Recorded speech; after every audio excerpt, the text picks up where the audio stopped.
Welcome to the Owatonna Today Show, your community connection since 1991. I'm Linda Karnauskas, and we want to welcome you on this Monday, February 29th, leap year. So a shout out to all of our friends and viewers out there who are celebrating a birthday today. Enjoy. And on our show today, we are going to be visiting first up with Laura Resler and Julie Rethemeier on the Owatonna Foundation and what's going on there. And then later on in the show, we're going to be visiting with our city administrator, Kris Busse. So you'll want to stay with us. Everyone out there, if you know of someone special in the community who does something day in and day out for others or has a unique talent, or maybe you know of an event coming up that you'd like to share with the community, we'd love to hear from you. And you can contact us by either emailing us at owatonnatoday@charter.net or by calling our show's producer, Leanne at 390-5751. We'd love to hear from you. Well, we're going to take a quick break to hear a message from our sponsors, and then we'll be right back with the lovely ladies from the Owatonna Foundation and hear about what's going on there. So please stay with us. Hi, I'm Jody Voisin with the staff at Fairview Animal Medical Center, your other family doctor. Fairview Animal Medical Center is a proud supporter of the Owatonna Today Show. If clothing catches fire, stop, drop, and roll. If your clothes catch on fire, do not panic and run. This only fans the fire. Stop where you are, drop to the ground, and roll over and over to smother the flames. Cover your face with your hands to protect your eyes and your throat and lungs from the burns. This has been a safety tip from the Owatonna Fire Department. Hello, I'm David Einhaus with the Owatonna Foundation. Thank you to all of our donors who have helped make Owatonna a better place to live. Will you join us today with a financial gift? Owatonna Foundation is a proud sponsor of the Owatonna Today Show. You're invited to attend the 23rd Annual Hometown Sampler Concert benefiting the Steele County Food Shelf. Hometown Sampler performances will be held at the Little Theater of Owatonna on Friday, March 4th at 7 p.m., Saturday, March 5th at 3 and 7 p.m., and Sunday, March 6th at 1:30 p.m. Enjoy the musical talents of the Gogs, Bad Tangerines, Hot and Bothered, and Mile 5 Band. Admission to the Hometown Sampler is your generous cash or food donation at the door. All proceeds help the Steele County Food Shelf provide basic food for your neighbors in need. Help feed hungry people and enjoy a great concert at the same time. No one in Steele County should go to bed hungry. Please be a part of this year's Hometown Sampler.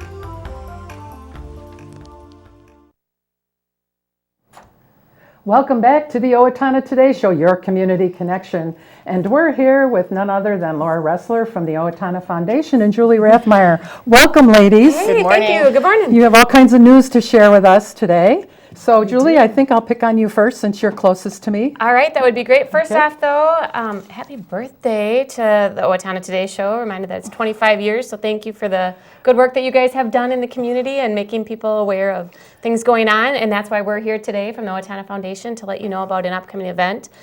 It is a business appreciation lunch that we are holding on Tuesday, March 8th. This is the first time that we've ever done this, and to thank our corporate donors for their donations to the Owatonna Foundation. You know, the foundation's been around for 54 years, 50 plus years, and we've never done something like this, and really we're around because of the strong support of all of our donors. Every single one is important, but we've never done something really special for our corporate donors. So that's what this event is for those that are currently giving to us to say thank you, thanks for their donations, and to just tell them a little bit more about what's going on at the foundation. Okay.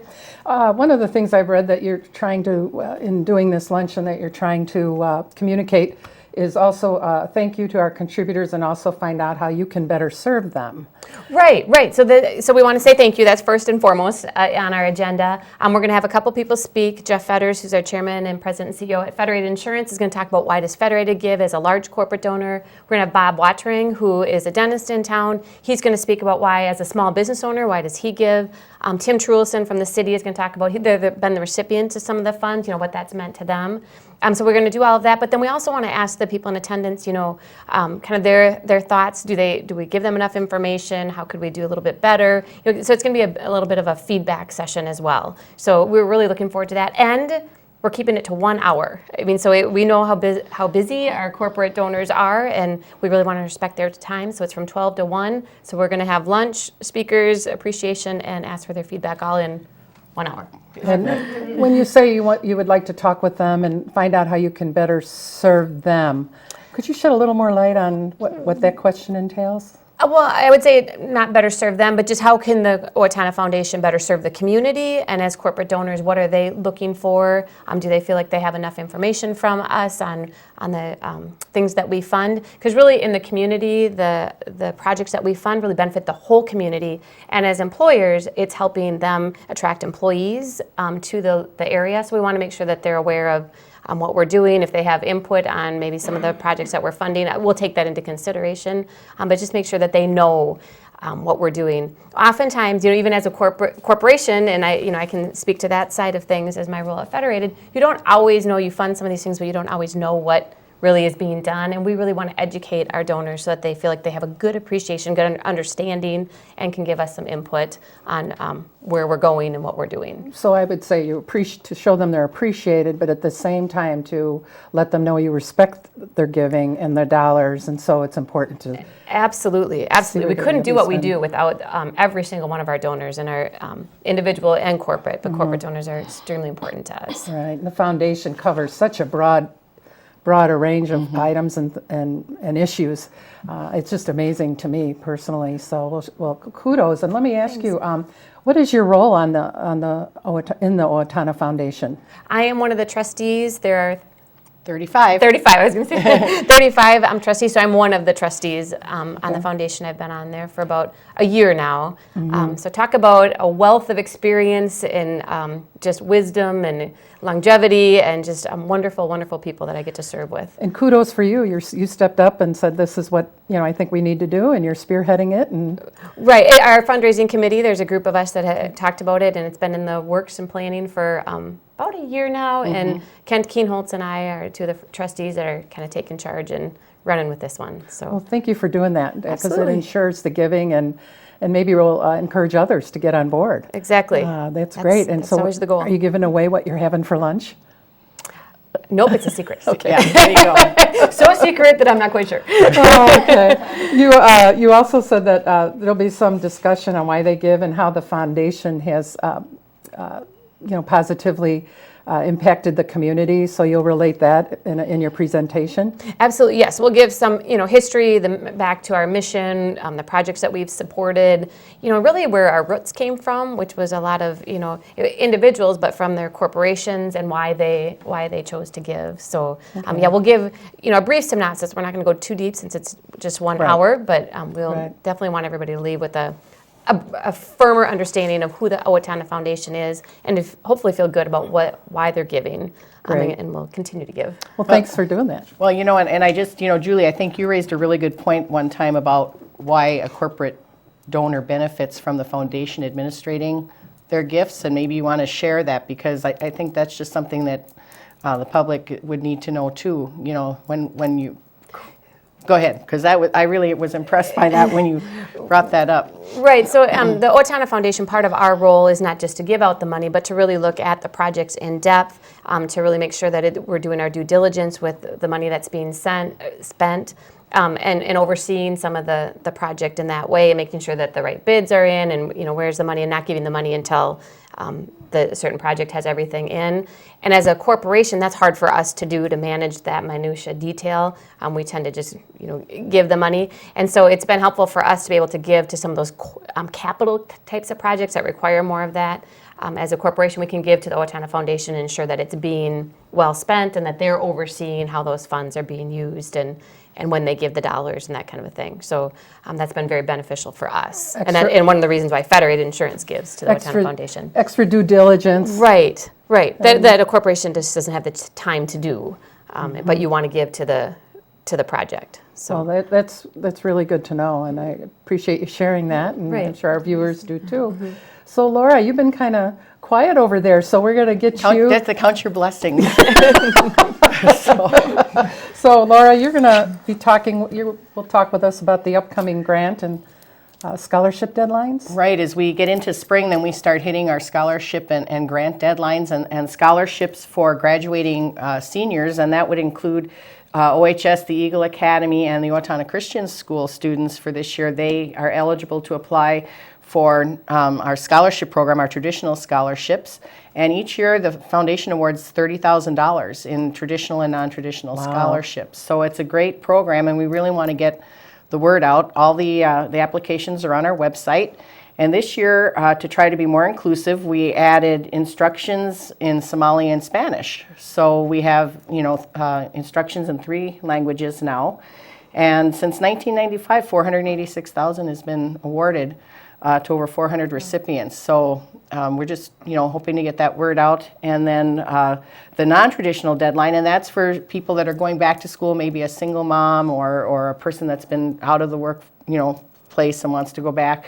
That deadline is June 25th for fall semester scholarships. And then the grants, now that's, for 501c3 nonprofits, if they're looking to do a capital type project, that deadline is May 1st. And then again in September, if you apply for something that's $25,000 or less, the grants committee can make that award.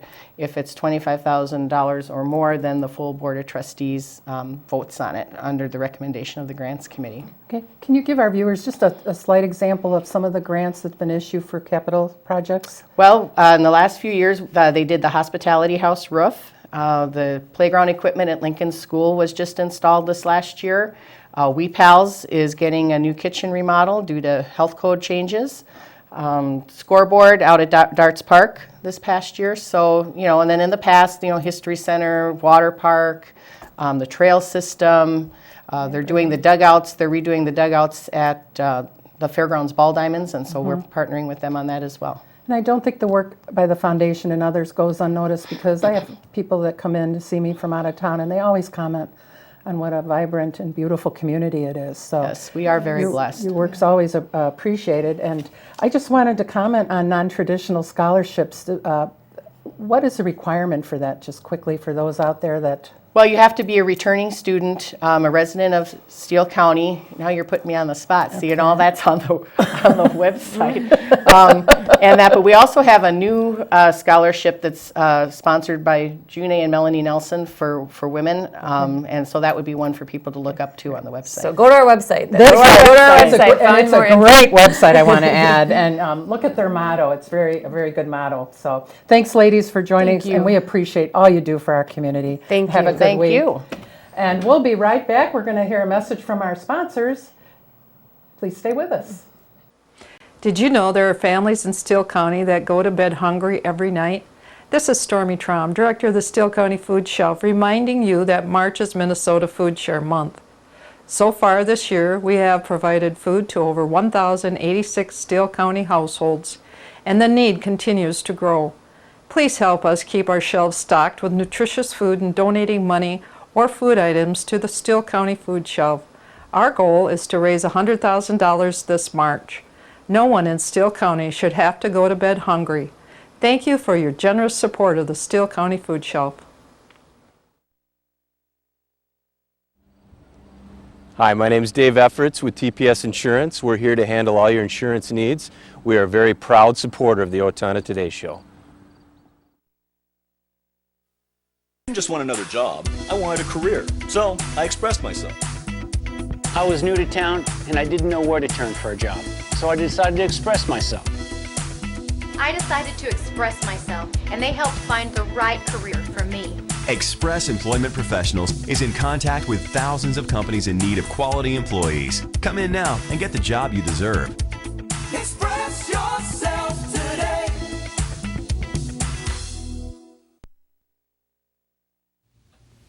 I'm Bill Owens with the Owatonna Business Incubator. Whether your business is just starting out or is expanding, we have the office space and manufacturing space that you need. As the Small Business Counseling Center for this region, we are able to help you in your expansion or your startup of your business. We are a proud sponsor of the Owatonna Today Show.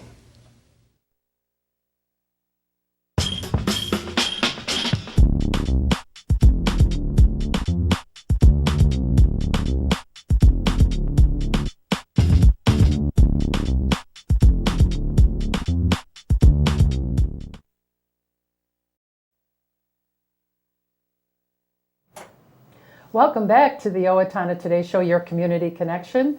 And we're here with our city administrator, Kris Busse, and she brought a friend along from the city, Greg Kruschke. And Kris, I think I'll just let you take hold here and let our viewers know why you're here today and what you would like to talk about. Great. Well, I brought Greg along so that we could visit about community development. There's a number of things going on that people may not be aware of. That's a major focus area for the city, and our goals is to grow our tax base and to not only attract new business, but to help existing businesses expand and just get better. So Greg is kind of more of a behind-the-scenes kind of guy. Troy goes to the council meetings. Greg takes care of the planning commission meetings, but those aren't televised, so people may not know Greg. And so I thought this was a good opportunity to get to know Greg better, and we can talk about some of our programs that we've done and some of the projects that we're involved with.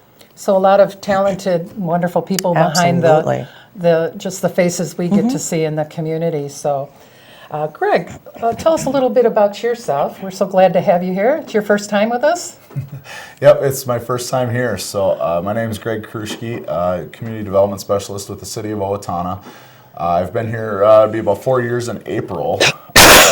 Prior to that, I was in the city of Faribault for almost 10 years before coming down here, although we lived in Owatonna the whole time we were up there. Got a planning degree from Iowa State University, so like the Iowa State Cyclones. We spend a lot of time watching them. And we try not to hold that against them. It's sometimes quite difficult, I must say. So, and most people around town know me from Owatonna basketball, so I've been coaching youth basketball in Owatonna for 12 years now, I think, so it's been a long time. Quickly, just give us a quick idea how it works between you and Troy and being a community development specialist. Just one or two sentences, and so people would understand how it works. Yep. Being a community development specialist, I report to community development director, which is Troy Klecker. We are essentially a team working on all of these projects. We like to bounce ideas off of each other quite a bit and have a lot of discussions about how we're going to develop in certain projects, how to recruit new businesses, and bouncing those ideas off of each other. He handles a lot of the managerial duties. I work on a lot of the stuff behind the scenes, but both of us at the end of the day are essentially doing a lot of the same thing, but two of us work in two different directions on a lot of different items. We have a beautiful community, and it takes that. It takes a lot of people being involved and a lot of work. We're here to talk about Bubba's, the old Bubba's building downtown, and so let's shed light on that whole subject. And whichever one of you would like to start, please do so. Well, I think for the city, getting involved in Bubba's was a must. You have to have, we're very fortunate that we have a downtown, literally having a main street with, buildings alongside of it. In the metro area, there's not many downtowns, traditional downtowns. Because they're older, built in the late 1800s, there's always challenges with building maintenance. And the way they're constructed, very close to each other, sometimes having a party wall, when you have structural problems in one building, it can affect others. And so that's where we got to with the Bubba's bar. It was in such a state of disrepair that had we not stepped in, I think it could have affected the integrity of the rest of the buildings downtown eventually. How did that get on your radar? We were made aware of it through some opportunities to purchase the building early on, but by the time we'd heard from some developers that were looking at purchasing it, it was already in the tax forfeiture process. And so the building was taken over by Steele County through the tax forfeiture process. And they held a public auction in October. We attended the public auction. There were no bids on the building. On that Tuesday, we actually talked to the city council that night if it would be appropriate for the city to step in and purchase that building and repair it and try and sell it, because we weren't sure there were going to be any bidders that were willing to do that and take on the work that was necessary to complete that. So we purchased the building that night and took it over the next day and bought it through the tax forfeiture process. And it's a very visible building on that four-corner area, so I'm excited to see how it turns out. Let's look at Bubba's, if you would like to share. I understand that you have some pictures here that our viewers would probably like to see. Yep. So one of the things when we took over the bar, the old bar building, obviously there was a lot of things that needed to be taken care of on there. This is just the front of the building as we look at it as it exists today. You can see inside, the windows are still there, but inside the building there was a lot of garbage inside there that just needed to be cleaned out. And then the roof was the big item. The roof on the inside of the building had roughly 4, we'll call them kid-sized swimming pool holes in them. Wow. Wading pools. Literally kid swimming pools catching the water coming down, and then they were taking sump pumps in, taking those and pumping that water back out. So we went in to repair that roof structure. We went through a public bid process designed by an architect and engineer with ZRT out of Owatonna, or out of Albert Lee, excuse me, and then Moe's Construction was the low bidder out of Owatonna. And so they did the project, and they've just completed the roof structure, minus a few minor details, but you can see the new roof through there. All new wood structure all the way across, and the EPDM roofing on the top of the building. The roof should be good for another 50 years plus, so it'll be a good product moving forward. And the building is finally drying out. This is another picture just of, this is all of the upper floor going back. You can see the back area used to be occupied by the Owatonna's People's Press. Back where the printer's presses used to be. That's all concrete structure through that doorway in there. You can see that the floor is still a little wet in there. That is drying out as we speak, but you can also see when we first came in here, you can see where the stuff was piled up to about here on the walls. And so we actually took 2 40-yard dumpsters full out of the second level, and we've taken another 40-yard dumpster out of the main level so far. We've got about 2 more dumpsters to go to clean out the basement. But by the end of next week, or by the end of this week, that should be cleaned out, and then next week we'll start removing the asbestos in the building. And the picture that we saw prior to this, this is the upstairs, correct? Correct, that's And the upper level. this used to house the Owatonna People's Press? Yep, the printer's presses used to sit in the back area back here. Now, we've shown the building. What if somebody's interested? What kind of business are you looking to come into that area? Well, the community would really like to see a brew pub or a restaurant in that area. So certainly there's some challenges to accomplishing that, but the city would certainly consider any offers for the building, even if it's not that type of use. We may be a little more limited on the retail and office types use, because we would like to see something a little more active and vibrant down there to bring additional people into downtown, and people from outside of our community as well as in the community to downtown. So, Well, and a brew pub has a whole different meaning today with all the microbrewers out there and things like that. It could be quite a tourist destination too.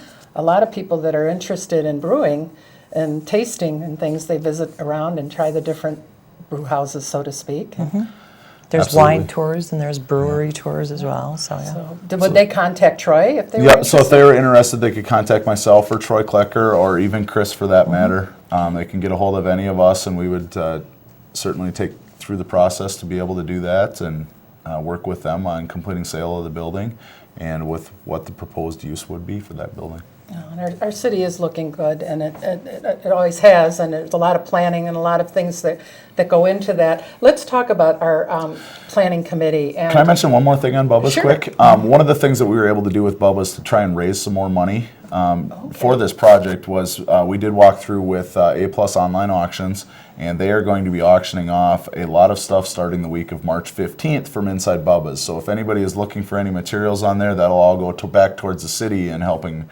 repair this project. So there's a lot of materials, a lot of NASCAR type stuff, a lot of beer memorabilia, as well as a lot of other interesting items that were in that building. So they've got quite a bunch of stuff they took out, and so in looking for additional revenues, that's something that we've tried to do here to look at other options instead of just throwing all this stuff in the dumpster. So it does take a village. Absolutely. It takes everyone. Well, great, and good luck with that. I hope you do have a lot of people, especially microbrewers or whatever, that might be interested in some of that paraphernalia. Let's just briefly touch on the planning committee and GIS. I just thought that was fascinating. If you could just describe a little bit how GIS works. What our GIS stands for Geographic Information Systems, and one of the main goals of GIS is to streamline the city and allow people to do their jobs quicker, easier, and more efficiently. So one of the things we've been working on through our GIS coordinator, Ruben Seifert, is to database all of our sanitary sewer infrastructure, or road infrastructure, or storm sewer infrastructure. They're working on sign inventories, coming through, designing all of these things and getting them mobile so the workers in the field can be able to use that information much more efficiently. So they've been working with the public works employees, the treatment plant employees, coming up with mobile solutions to put these things into the iPads. So they have them in their trucks. They can pull construction plans right while they're standing out there and have more information available at their fingertips for exactly what they have. Great. Well, it's been a pleasure talking with you. We could talk 10 minutes longer, I'm sure, but I appreciate you coming in and sharing this. And then to all our viewers out there, if you're interested in Bubba's or you'd like to know more about it, please contact Kris Busse or Greg Kruschke, and they'll be glad to answer any questions about what's happening down at Bubba's. So we appreciate you being with us today, and we're going to hear a message from our sponsors, and we'll be right back. So please stay with us.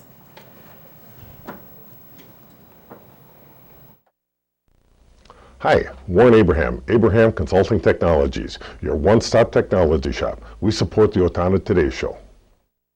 Owatonna Public Utilities, real people, real reliable, real progress. Making life a little easier day after day, taking pride in our community, listening to what you say, a voice you can talk to. We're growing with you.